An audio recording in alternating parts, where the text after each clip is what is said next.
बक्सर में कैबिनेट मंत्री सह बक्सर सांसद के ऊपर हुआ हमला। उपद्रवी तत्वों ने चलाया डंडा, दिखाया काला झंडा और कट्टा लहराते हुए भाग निकला एक अपराधी। मंत्री ने लगाए गंभीर आरोप, कहा जंगल राज के राजा सुशासन बाबू को पता तक नहीं कि उनके भारत सरकार का कैबिनेट मंत्री मौन उपवास पर है और बिहार सरकार के कोई भी नुमाइंदा उनसे मिलने तक नहीं आए। बता दें कि उनके ऊपर जानलेवा हमला तक हो गया, फिर भी शासन प्रशासन गंभीरता नहीं दिखाई।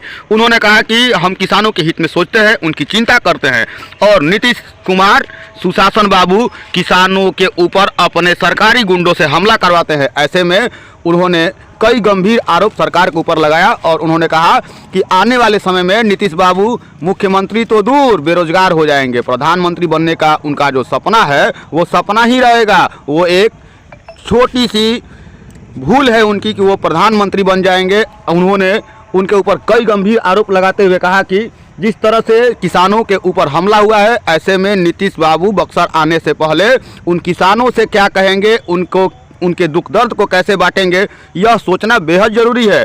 अन्यथा ये तो अभी अंगड़ाई है, आगे बहुत लड़ाई है। उन्होंने कहा कि उनके ऊपर अपराधी कट्टा लहराते हैं, डंडा फेंका जाता है, काला झंडा दिखाया जाता है, वो भी किस लिए, जब वह एक किसान के लिए, एक किसानों के ऊपर हुए हमले के लिए मौन उपवास पर हैं और भारत सरकार के कैबिनेट मंत्री होने के बावजूद भी उनसे मिलने के लिए कोई भी बिहार सरकार के नुमाइंदे तक नहीं आए। और आगे सुनिए उन्होंने क्या क्या कहा और किस तरह से उन्होंने सरकार पर निशाना साधा।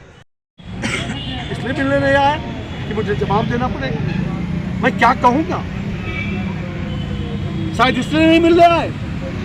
आखिर क्या कारण है? बिहार सरकार का कोई नुमाइंदा नहीं आया, बिहार सरकार का कोई बड़ा पदाधिकारी नहीं आया। जब पूछे तो आपका सवाल क्या है? आप क्यों 24 घंटे के उपवास पर बैठे हुए हो और उल्टे गुंडों को भेज करके डंडा चलवाते हो, पत्थर फेंकवाते हो और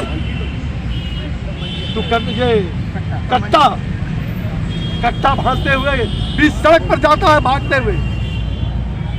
ये कैसा राज है? गुंडा राज नहीं तो क्या है? और कहेंगे तो मुख्यमंत्री मुड़ी दबा के वहां बोलेंगे, मुझे नहीं मालूम। चौबे जी अनशन पर से बैठे हुए उपवास पर, मौन उपवास पर। अरे नीतीश जी, आप भूल गए वो दिन शपथ खाया था जेपी के घर पर। मैं आगे के पंक्ति में था, आप पीछे थे और शपथ खाया था, हमला चाहे जैसा होगा हाथ हमारा नहीं उठेगा, जातिवाद मिटाएंगे, नया बिहार बनाएंगे, भ्रष्टाचार मिटाएंगे, नया समाज बनाएंगे। भूल गए उस सपने को? फिर उसी घोटालेबाज के गोद में बैठ गए। जनता ने इसीलिए वोट और कहे कि अब तो मेरा अंतिम वोट है। तो काहे के लिए भूत बन करके आप बरसा रहे हो? आप ऐसे भ्रष्टाचार तांडव नृत्य किसानों पर, आज जिस प्रकार से उनकी बेटियों पर, उनके बाओं पर, उनके माँ बहनों पर जिस प्रकार से लाठियां बरसाए गए, शरीर के हर पार्ट में उनको चोटें आई है, आज तक उसको न्याय नहीं मिला। वो कोर्ट में भी गए। ये पुलिस के जो लोग हैं केवल लाइन हाजिर करने से नहीं होगा, ये तो दबाव पर आपने, हम लोगों ने दबाव दिया, लाइन हाजिर हो गए। उस पुलिस की वर्दी को जिसने घृणित किया है। पुलिस हमारे भाई है, पुलिस में हमारे किसान के बेटे हैं, चाहे वो सिपाही हो या डीजीपी हो। पुलिस ईमानदार पुलिस का मैं तलवा भी छूने के लिए उनका पैर भी छू सकता हूँ, उनको कंधे पर भी बैठा सकता हूँ। लेकिन जो गुंडा होगा, चाहे वो सड़क पर रहो गुंडा हो, चाहे किसी के घर में, वहाँ क्या था, कौन सी बात थी? 11-12 बजे रात में ऊपर से छत पर चढ़ करके चोर के जैसा, डकैत के जैसा, अपराधी के जैसा आप घर में घुसे, ताला तोड़े, कुंडी तोड़ करके लाठियां बरसाई और मासूम 2-3 बच्चों को भी उठा करके, 2 बच्चों को भी ले गए थे, 3 लोगों को। मेरे दबाव में फिर आपने छोड़ा रात में। मैं पूछना चाहता हूँ आखिर क्या कारण है? ये सारे तथ्य बाबा ये लोकतंत्र की हत्या नहीं है कि ये जहाँ लोकतंत्र की हत्या नहीं, ये जालियांवाला पे 2 बार हमला हुआ। कैबिनेट मिनिस्टर पे 2 बार हमला हो जाना ये बहुत बड़ी बात है। ये इसकी न्याय की मैं जनता का आदमी हूँ, मैं कहीं भी बैठ सकता हूँ, मैं सड़क से लेकर संसद तक बैठता हूँ, मंत्रालय के कक्ष में बैठता हूँ, लोकतंत्र को बराबर याद रखता हूँ। ये लोकतंत्र की हत्या नहीं तो क्या, लोकतंत्र के हत्यारे नहीं तो क्या। ये गठबंधन महागठबंधन की सरकार और नीतीश कुमार कह रहे हैं समाधान वाले और क्रिकेट वाले कह रहे हैं मुझे कुछ मालूम नहीं बक्सर में क्या हुआ। आज मेरा मौत हो जाता तो उनको मालूम नहीं होता। बाद सर में जिसकी मैं- पकड़ अपने मुझे लग रहा है कि इसकी जांच होनी चाहिए, तमाम घटनाओं की जांच होनी चाहिए, और जो गुंडे हैं सजाए मिलनी चाहे आज का गुंडा हो, कल का गुंडा हो, आज की घटना हो, उस दिन की घटना हो, ये पूरी तरह से सत्ता पोषित एक सफेद फौज दबंग के इशारे पर ये गुंडे किसानों को भी चोट लगाते हैं। ये गुंडे सांसद और मंत्री पर भी हिम्मत कर सकते हैं, तो आम जनता का क्या हो। मैं न्याय जनता पर छोड़ता हूँ। सफेद रही पोस्ट बात- कौन बाबा, सफेद पोस्ट कौन? ये आप सब जानते हो। आपने जो हमला हुआ वो किसके द्वारा किया गया है? मैंने कहा ना कि भाई मैंने सब बात बोल दिया। फिर बाबा अब बोल दिए बाबा, आगे बाबा। तुलसी रामचरितमानस पे जिस तरह से मंत्री ने बयान जारी किया है, आप लगातार मौन यहाँ अनशन पे बैठे हुए थे। देखिए मैं पहले इस मुद्दे पर आता हूँ। नीतीश कुमार नहीं चाहते हैं कि बिहार का कल्याण, अब तो वो चले जा रहे हैं, अब तो वो कुछ दिनों के मेहमान हैं, उनको तो जाना ही है। इन्होंने 3 बातों को, अभी 3 मुद्दा हम आपको दे रहे हैं। पहला मुद्दा तो बक्सर का, दूसरा मुद्दा एम्स कि मैं स्वास्थ्य मंत्री उस समय जिम्मेवारी मेरी थी राजमंत्री, और एम्स दरभंगा से जा रहा था और 19 के चुनाव में तो यहाँ तक कुछ लोगों ने कह दिया, दुष्प्रचार किया कुछ लोगों ने कि चौबे जी तो भागलपुर उड़ा के ले गए बक्सर का एम्स। अरे बक्सर में एम्स का था ही नहीं ठिकाना। यहाँ बक्सर में तभी एम्स लगता है जब यहाँ मेडिकल कॉलेज पहले होता। मेडिकल कॉलेज हमने 50 करोड़ रुपया ला करके दिया था, 350 करोड़ हमने स्वीकृत किया था। आज 3 साल से, आज 4था साल हो गया, मेडिकल कॉलेज नहीं बन रहा है डुमरांव का। कोर्ट में चला गया था, अब कोर्ट में पेशी अच्छा से नहीं किया, और जो एडवोकेट जनरल आज चले गए, आज आखिर क्या कारण है कि उन्होंने एडवोकेट जनरल ने त्याग पत्र दे दिया। ऐसे बहुत सारे कारण हैं। वो नहीं चाहते थे कि पब्लिक का भलाई हो, वो नहीं चाहते थे, समाज को बांटना चाहते, और उसी बांटने की राजनीति में उनके पॉकेट के लोग कैसे सब जगह बने रहे।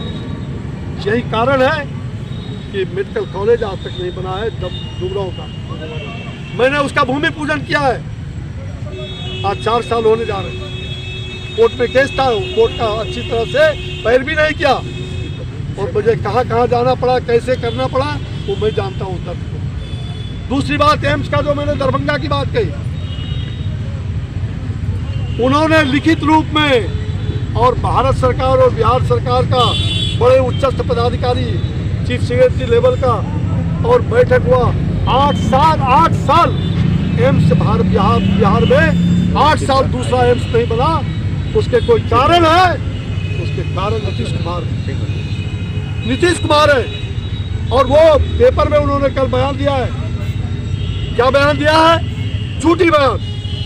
उन्होंने बयान दिया है कि पहले तो केंद्र सरकार ने ये एनएमसीएच को ही ट्रांसफर करके एम्स बना दिया जाए, इस पर डीएमसीएच को एम्स बना दिया जाए, इस पर सहमति थी। अब वो नहीं चाहते। सफेद झूठ, सारा एग्रीमेंट का कागज है, मैंने करा है। वो बिहार से केरल जा रहा था मेडिकल कॉलेज, मैंने प्रधानमंत्री जी से आग्रह करके, और वो भारत सरकार के द्वारा, जहां डुमरांव में मेडिकल कॉलेज 75 मेडिकल कॉलेज खुले थे, उसमें से एक मेडिकल कॉलेज पूरे देश भर में वहाँ लाया भारत सरकार के द्वारा। एम्स का जो पूरा पैसा एम्स देती, जमीन आज तक नहीं दे रहे हो, क्यों नहीं? अरे नरेंद्र मोदी जी आ जाएंगे शिलान्यास करने, इसलिए शिलान्यास मत होने दो। और उसी षड्यंत्र के तहत इन्होंने कहा कि एम्स जो है अब किसी दूसरे जगह पर बनेगा, और जो पहले का एग्रीमेंट था उस एग्रीमेंट को उन्होंने तोड़ने का काम किया है, और वो भी 3 साल के बाद। तीसरी बात, यहाँ 12,000 करोड़ की लागत से और भी ज़्यादा बढ़ जाएगा पैसा। 1300 मेगावाट बिजली तैयार होता, 85% बिहार सरकार ने एग्रीमेंट लिख के दिया है, 85% बिजली बिहार को मिलेगी। बिहार के किसान खुशहाल होंगे, बिहार के मजदूरों को रोजगार मिलेगा। और उसके बावजूद वो नहीं चाहते ये भट्टी मई जून में चलेगी। ये पहला भट्टी जो SJVN प्लांट का चौसा का पर चलेगा तो उनको पेट में बेचैनी हो रहा है, दर्द हो रहा है। अरे ये नरेंद्र मोदी आएंगे उसका उद्घाटन करने। क्या बिहार सरकार ही करवा रही है क्या? जी, बिहार सरकार के लोग ही करवा रहे हैं क्या मारपीट? मैं वही कह रहा हूँ कि नरेंद्र मोदी नहीं आए बिहार तो इंडस्ट्री को रोको, बिहार का उसका नुकसान हो रहा है। उद्योग को रोको, मेडिकल कॉलेज को रोको, बच्चों को पढ़ने मत दो।